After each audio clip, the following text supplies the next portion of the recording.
celebrating a fabulous 4th of July.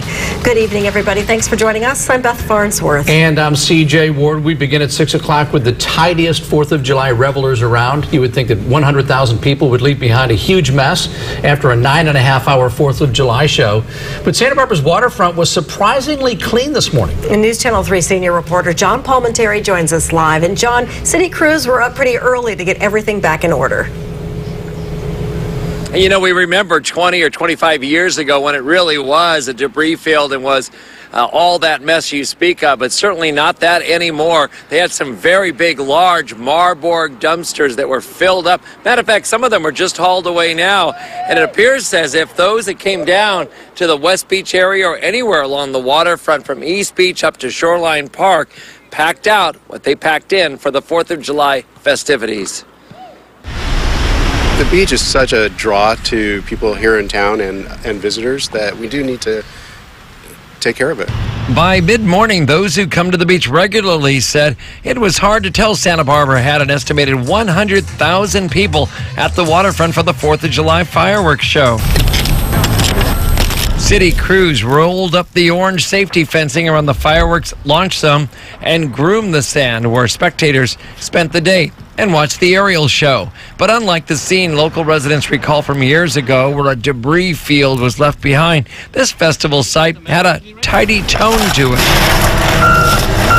I know there's guys who are probably out here early in the morning and they're bulldozing and they're picking up the trash, and I think that's awesome. Over there on the grass, I saw some people picking up like the fireworks stuff and some trash.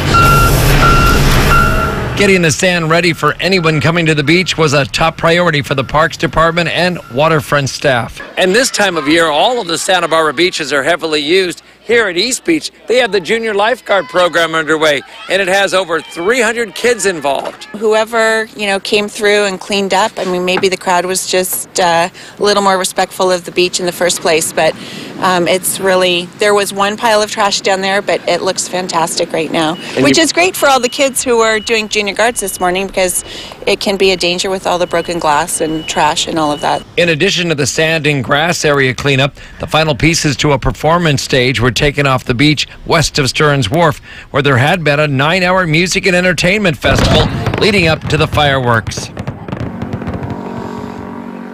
And a little bit of full disclosure, I was one of the hosts up on the stage for this event, and so we had a keen interest in making sure that the beach was restored back to what you see over my shoulder now. The way you find it on July 2nd or 3rd, you want to find it on July 5th as well. Clean and welcoming to everybody who comes down along the waterfront. That's the very latest after a big 4th of July, as we say, about 100,000 people on the waterfront for a show with no overcast, thanks to our first alert forecast.